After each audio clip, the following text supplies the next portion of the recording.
Hello and welcome to the Shetland Times podcast. I'm your host Thor Holt, and today just a quick update on the situation with Promote Shetland. We've got Tom Morton on the show.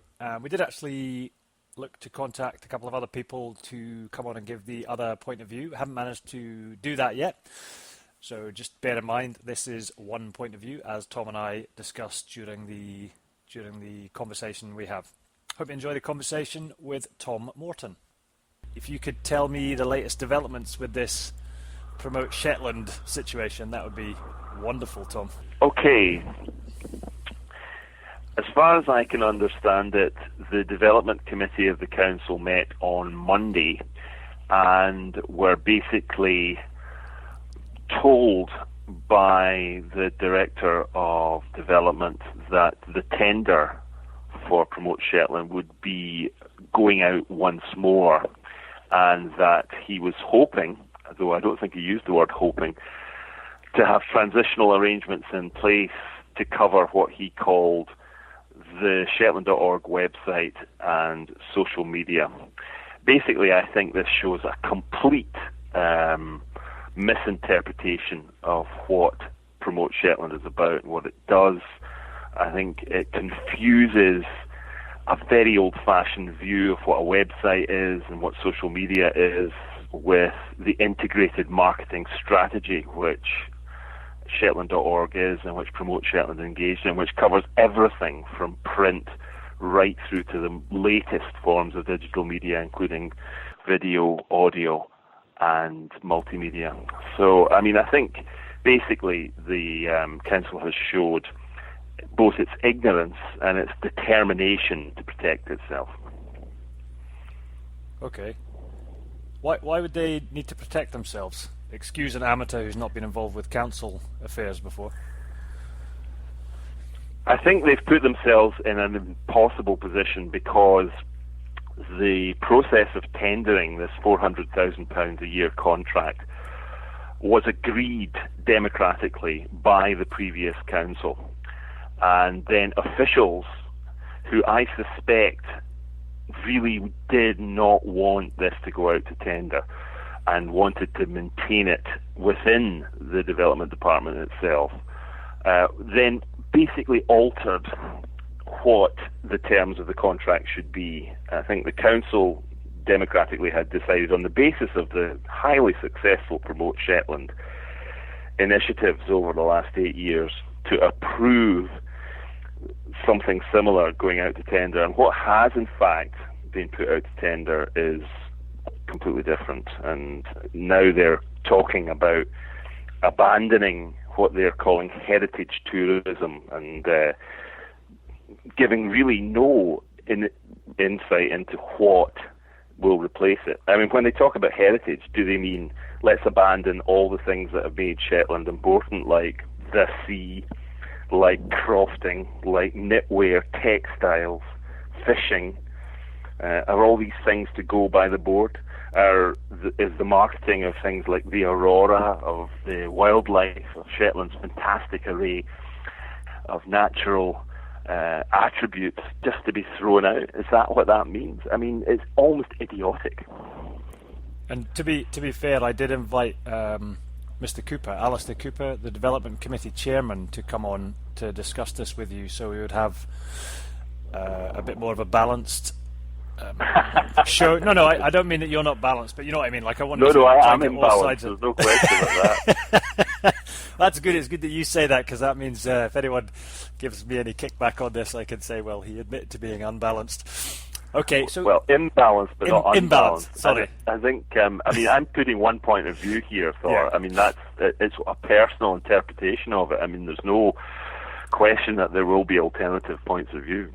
So what is the deal with Promote Shetland? In other words, I think you said they were highly successful. How's that judged? Like, how do you judge them as highly successful? Well, first of all, it's important to say that Promote Shetland is a brand which, in a sense, belongs to the council. The Promote Shetland contract was fulfilled by Shetland Amenity Trust, a team set up by Shetland Amenity Trust, and it's those three members of that team who will now be made redundant. In terms of assessing its success, well, there is data available. It would be fairly limited in its scope, and it would depend on what you're looking for. I mean, it's fairly easy to find anecdotal evidence of people who have moved here. I mean, I have personal experience of the direct effect of some of the online videos in bringing, for example, doctors to live here and work here in Shetland. And we've had various people online over the last few days tweeting that they wouldn't have come here without the kind of marketing which Promote Shetland has engaged in. And I mean, the council are now saying that tourism isn't really part of this, and that it's really about bringing young people, as they say, though they don't say what a young person is, to live in Shetland. But you can't really expect people to just decide to come and live here unless they've visited. And I think the attributes that Shetland has are, crucially just as important in attracting people to spend their whole lives here as to spend a couple of weeks here. So what attracted you to Shetland, Tom? A woman.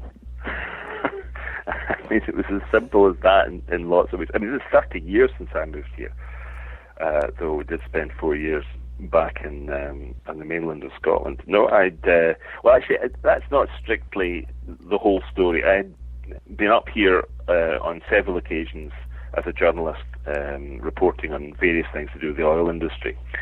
And then when I met Susan, and she lived here, she was working as a GP in Shetland, that provoked me to come here to see what it was like and then to stay. So there's maybe something in that, as you say, to see what it was like. That's the whole idea, is to get people up to Shetland to see what it is like. So what's going to happen now then? It's going back out to tender. Could these folks from... It sounds like a sad story for the 3 folks made redundant. It does sound like, and this is just my reading of it from all the online comments and things I've read, sounds like they were doing a good job. So they're being made redundant. Is there any chance of them being taken back on again, do you think, by whoever wins the contract? I mean, it's very difficult for me to know. I'm not employed by the Amenity Trust or Promote Shetland. I've done freelance work for them over the last 6 years. And I'd be guessing as to what will happen next. I would imagine that the working relationship between Shetland Amenity Trust and the council will be difficult, if not impossible, from now on. Which is unfortunate, because if you look at it objectively, Shetland Amenity Trust also fulfills council contracts and things like providing a museum service. So, I mean, who knows how that's going to pan out. It is very unfortunate for the people who have lost their jobs, and other, a group of anything up to 20 people who would have had income from the project, freelance video makers, filmmakers, writers, photographers, designers, etc. And some of them will definitely have to leave Shetland. So it's going to have a very unfortunate effect. As for a transitional arrangement, I can't see that being any shorter than about 6 months. And I mean, during that period of time, which is peak period for tourism and people coming here, Shetland will not have the kind of representation which would have enabled people or encouraged them to live here. Okay, well, here's hoping it gets sorted out in some positive direction, and really appreciate your thoughts there, Tom. And okay. Yeah, thanks for that. We'll look forward to speaking to you again at some point. Thanks for listening to the Shetland Times podcast today. Give us a shout via the Shetland Times Facebook page or the website. You know the drill. I'd love to hear your thoughts, and obviously feel free to write a letter into the Shetland Times as well, and we'll catch you next time.